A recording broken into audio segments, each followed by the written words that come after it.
Welcome to HR Priya channel. எல்லா புகழும் இறைவனுக்கு. வாங்க இன்னைக்கு ஒரு சமையலை பார்த்துடலாம். கோழி வச்சு மக்குருனியா செய்யலாம். எல்லாரும் எப்படி இருக்கீங்க? நல்லா இருக்கீங்களா? இது வரைக்கும் ஆதரவு கொடுத்துக்கிட்டு வரவங்களுக்கு எல்லாருக்கும் நன்றிம்மா. தொடர்ந்து வீடியோ பாருங்கள். இதையும் பேஸ் காட்டி போடுறதுக்கு எனக்கு சூழ்நிலை இல்லை. பாருங்கள், தொடர்ந்து வீடியோ பாருங்கள். அதுக்கு உண்டான பொருள் காட்டுறேன். இன்னைக்கு மக்குருனியா கோழி வச்சு செஞ்சிடலாமா? இந்த ஒரு 1/4 கிலோ கோழியை சுத்தம் பண்ணி வச்சுருக்கேன். சின்ன சின்ன பீஸாக வெட்டி வச்சுருக்கேன். இது வந்து 1/4 கிலோ மக்குருனியா. இந்த சங்கு மாதிரி உள்ளது வாங்கியிருக்கிறேன். எதை மாதிரி வாங்கினாலும் நல்லா தான் இருக்கும். அதுக்கு பல்லாரி வெங்காயம், பெரிய வெங்காயத்தை ஒன்று அரிஞ்சு வச்சுருக்கேன்.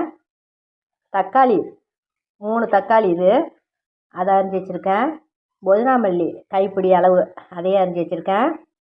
இது வீட்டில் இருந்ததுனால போடுறேன். குடமிளகா பாதி இருந்துச்சு, அதையும் நறுக்கி வச்சுருக்கிறேன். 2 பச்சை மிளகா. வாங்க சமைக்கலாம். பாருங்கம்மா, ஒரு ஃபேன் அடுப்பில் வச்சாச்சு. இந்த பாத்திரத்தில் தான் நான் சமைக்க போகிறேன். 1/4 கிலோ தானே, அதுக்காக சூடு வரட்டும். 50 நெய் ஆயில் கவுந்து வச்சுருக்கேன். அதை அதில் சேர்த்துடலாம்.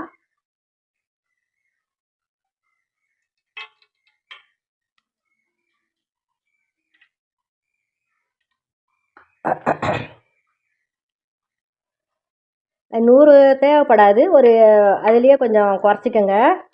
50 ஆயில் 50 நெய்யில் கொஞ்சம் குறைச்சிக்கோங்க, அவ்வளோ தேவைப்படாது. நானும் குறைச்சிட்டேன். இப்போ வெங்காயத்தை சேர்த்துடலாம்.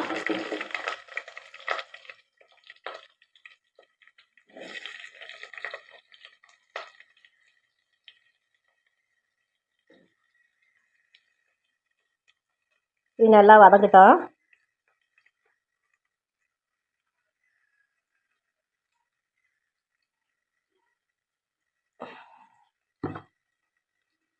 வெங்காயம் வதங்கிறதுக்கு உப்பு சேர்த்துருந்தோம்மா. வெங்காயம் ஓரளவுக்கு நல்லா வதங்கிடுச்சு. அதில் இஞ்சி பூண்டு சேர்த்துருக்குறேன். இஞ்சி பூண்டு ஒரு ஸ்பூன் சேர்த்துருக்குறேன். இது நல்லா வதங்கட்டும்.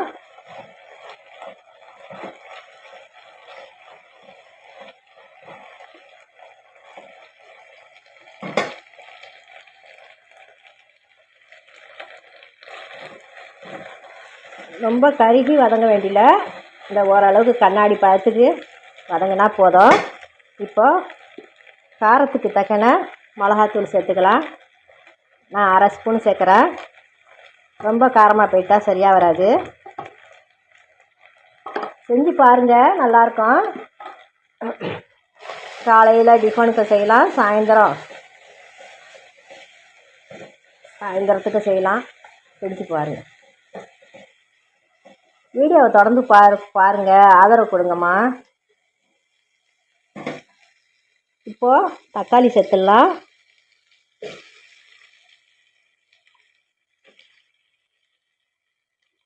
மல்லிக்கீரையும் சேர்த்துடலாம். எல்லாத்தையுமே சேர்த்துக்கிறேன். இது நல்லா வதங்கட்டும்.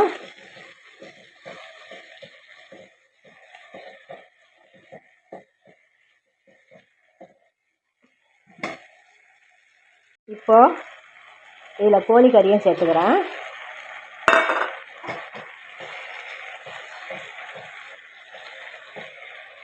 நல்லா வதங்கி வரட்டம்மா.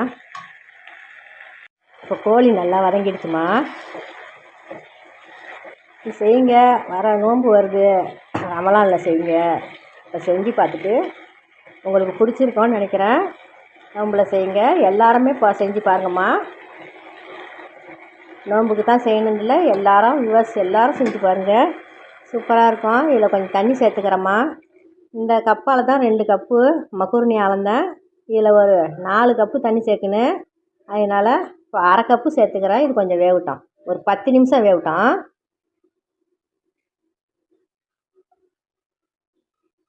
மூடி போட்டுடலாமா? சொல்ல மறந்துட்டேம்மா, இதில் கரம் மசாலா சேர்த்துக்கலாம். மிளகுத்தூள், ஜீரகத்தூள், மஞ்சத்தூள், கொஞ்சம் கரம் மசாலா இதில் சேர்த்துக்கலாம். ஒரு துண்டு பட்டை போட்டிருக்கேன். வாசனைக்கு பட்டை ஒரே ஒரு துண்டு போட்டிருக்கிறேன். கொஞ்சமாக கரம் மசாலா சேர்த்துங்க. கரம் மசாலா போடலண்டாக்கா இந்த பிரியாணிக்கு நம்ம நுணுக்குறோம்ல அந்த பவுட்ரு, அது கொஞ்சோண்டு சேர்த்துக்குங்க. இப்போ பாருங்கம்மா, அதுக்கு 10 நிமிஷம் வெந்துருச்சு. தண்ணி ஊற்றிட்டேன். உப்பு போட்டுக்கலாம். உப்பு போட்டிருக்கிறேன். இப்போ இந்த தண்ணிக்கு தகுந்த உப்பு போடணும்ல, அது சேர்த்துக்கலாம். சேர்த்துட்டு மறுபடியும் உப்பு பார்த்துக்கிட்டு பத்தலைன்னா போட்டுக்குங்க. நான் இப்போ 1/4 கிலோவுக்கு உள்ளது தான் சொல்லி தரேன். இப்போ 10 நிமிஷம் ஆயிடுச்சுமா, எடுத்துடலாம். இந்த மக்கிருநேவை கழுவிட்டு வச்சுருக்கிறேன்.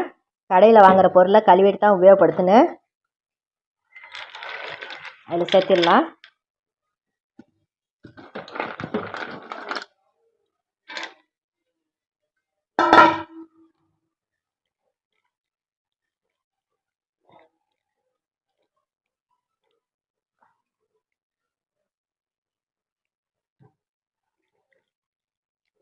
அப்படியே வேகட்டும். ஒரு மூடியை போட்டுடலாம். இன்னும் ஒரு 10 நிமிஷம் வேகட்டும். 10 நிமிஷம் வேகட்டும். இப்போ ஓப்பன் பண்ணி பார்த்துடலாமா?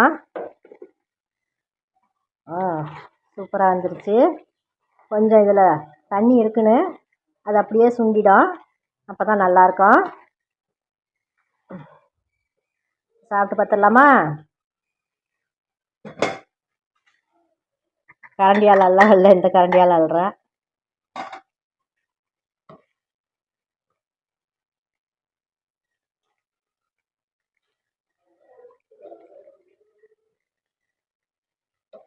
இந்த கறிலாம் நல்லா வந்துருச்சு பாருங்கள்.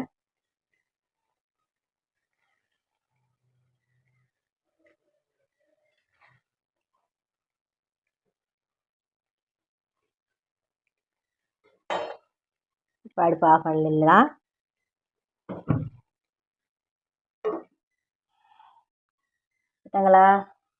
வாங்க சாப்பிடலாம்.